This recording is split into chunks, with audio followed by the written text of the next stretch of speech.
Assalamualaikum warahmatullahi wabarakatuh. Halo Smart Parents, apa kabar? Senang sekali ya. Akhirnya hari ini saya bisa launching episode pertama podcast saya pastinya tentang parenting. Nah, sebenarnya ide ini sudah muncul lama karena memang baru ada waktu mengerjakannya. Kebetulan juga ini lagi kerja dari rumah sehingga banyak waktu untuk merealisasikan ini. Hari ini saya akan membahas parenting terkait dengan kapan sih sebenarnya kita itu secara bijak memperkenalkan gadget ataupun membelikan gadget kepada anak kita. Nah, ini adalah pertanyaan yang sering muncul smart parents di benak ibu-ibu khususnya di wali murid yang saya tangani seperti itu ya. Kapan sih sebaiknya gitu. Nah, kita akan bahas itu di podcast ini.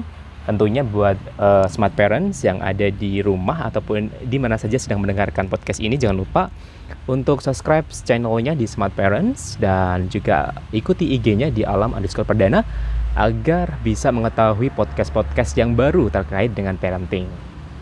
Oke, smart parent, kita bahas satu-satu dulu ya sebelum kita menjawab pertanyaan dulu. Nah, kita lihat dulu flashback ke belakang. Ada beberapa pakar yang mengatakan atau Steve Jobs juga mengatakan sebaiknya anak-anak itu diberikan gadget atau dibelikan gadget itu usia 14 tahun lah minimal. Kenapa?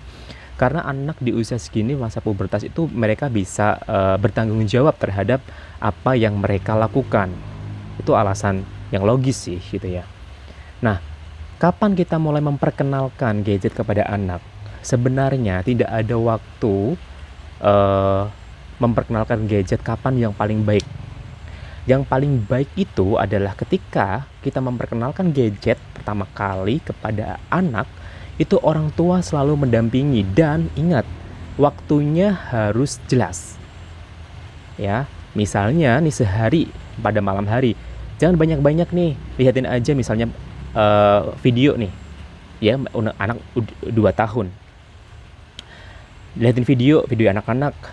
Oke, 5 menit. Selesai. Cukup sekali. Kemudian orang tua menjelaskan apa isi video itu, apa kontekstual video itu. Jadi, selain anak mendengarkan atau melihat video, mereka juga tahu maknanya. Karena anak-anak ya di usia 2 tahun, 3 tahun, sampai 6 tahun, mereka itu tidak mengerti sebenarnya apa yang dimaksud. Baik itu teks atau video. Jarang sekali. Mereka belum bisa menalar, mereka belum bisa menganalogikan. Misalnya dia bisa membaca nih di usia 6 tahun, mereka hanya bisa membaca teks, tapi dia tidak mengetahui apa sih sebenarnya maksud teks itu gitu. Jadi orang tua perlu mendampingi ya. Nah, sebelum kebablasan bahasa Jawanya gitu, kebablasan. Anak itu kecanduan gadget, orang tua dari awal harus mendampinginya. Harus jelas timingnya, waktunya, jadwalnya harus jelas.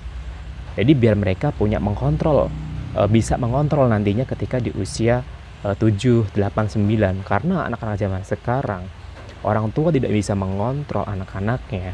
Sehingga malah sekarang itu anaknya ya yang suka dimarah-marahin ya. Padahal itu salahnya siapa gitu. HP terus. Tolonglah HP-nya itu diletakin di mana gitu, waktunya sholat. Siapa sih yang sedulunya mengajarin ini sebenarnya? Orang tua kan. Kalau orang tuanya konsisten, smart parents itu harus konsisten terhadap jadwalnya. Dia juga harus konsisten kok gitu. Ya, balik lagi siapa yang disalahin? Smart parent lagi gitu. Ya, jangan anaknya disalahin, orang tuanya disalahin. Ada yang sudah terlanjur nih diberi gadget tanpa ada bimbingan dan sebagainya. Pak atau Mas, ini kok nggak pernah ya yang anak saya itu kalau minta selalu nangis gitu. Kalau nggak dikasih nangis, saya juga ingin menjalankan treatment yang disampaikan oleh Mas Alam. Tetapi anak-anak ini kalau nggak diturutin suka nangis. Ingat ya smart parents ya, anak itu memang bisanya nangis sama merajut. Kenapa mereka melakukan itu? Sebenarnya ini adalah cara mereka bernegosiasi dengan kita. Kita kalau dinegosiasi sama mereka, ini kira-kira kalah nggak ya dengan saya? Itu secara alamiah anak seperti itu. Nah, kalau mereka bernegosiasinya dengan nangis, tentunya kita juga harus tahu bagaimana mengaturnya. Kalau mereka menangis, Letakkanlah HP itu, kemudian ajak mereka itu bermain kuda-kudaan, bermain di taman, atau bermain yang lain yang bisa bermanfaat bagi mereka, atau ceritain membaca buku gitu. Arahkan yang lain, ya, dan jelaskan kenapa harus bentar gitu. Jadi memang orang tua itu harus berhati-hati sekarang, ya. Nah, kemudian apa sih kalau misalnya dampak negatif yang ketika menggunakan gadget, ya, tidak pada umurnya? Tentunya dampak negatifnya itu banyak. Dampak negatifnya pastinya satu, ya, anak itu akan menjadi korban bullying, atau dia akan belajar membuli. Karena mereka, ya, usia mungkin 8 tahun, 6 tahun sudah bisa mengerti, ya, akhirnya bisa ikut membuli, ya. Kemudian nih, mempengaruhi psikologisnya anak. Pasti ini akan mempengaruhi psikologis anak, ya. Memang tidak terasa, yang namanya psikologis itu tidak terasa, tapi nanti ke depannya ini akan menjadi bom waktu tersendiri. Bahkan ada anak yang lebih mematuhi perintah temannya dibandingkan mematuhi perintah orang tuanya di rumah. Karena apa? Karena mereka tidak percaya dengan orang tuanya, sukanya hanya bisa marah-marah gitu. Dampaknya lagi adalah ini anak akan malas bergerak. Dia hanya PW di situ aja gitu, dan ini membuat mereka itu akan mengalami gangguan secara motorik, ya. Motoriknya terganggu. Seharusnya dia bisa jalan, bisa gerak lebih cepat, bisa lari, bisa meremas-remas tangannya, jari-jarinya bisa meremas-remas. Dia tidak bisa menggaruk, dia tidak bisa. Yang seharusnya dia bisa memakai baju sendiri, melepas celana sendiri, dia tidak bisa karena gangguan motoriknya, bukan karena dia malas, ya. Itu perlu diajarkan juga kepada anak. Yang tentunya dari gadget itu sendiri adalah mereka mempengaruhi kesehatan mental mereka dan sosialnya pasti, ya. Mereka lebih cenderung untuk menyendiri, ya. Itu adalah dampak negatif sebenarnya dari gadget. Kan lebih aware lah kepada anaknya. Ya, jangan dibiarkan, wah aku senang nih anak saya sudah lihat nonton video, aku bisa make up, bisa jalan-jalan, bisa kepoin mantan, bisa kepoin tetangga gitu. Mulai sekarang orang tua smart parent harus lebih menata lagi, menjadwalkan anak sampai anak itu benar-benar bisa bertanggung jawab terhadap dirinya sendiri.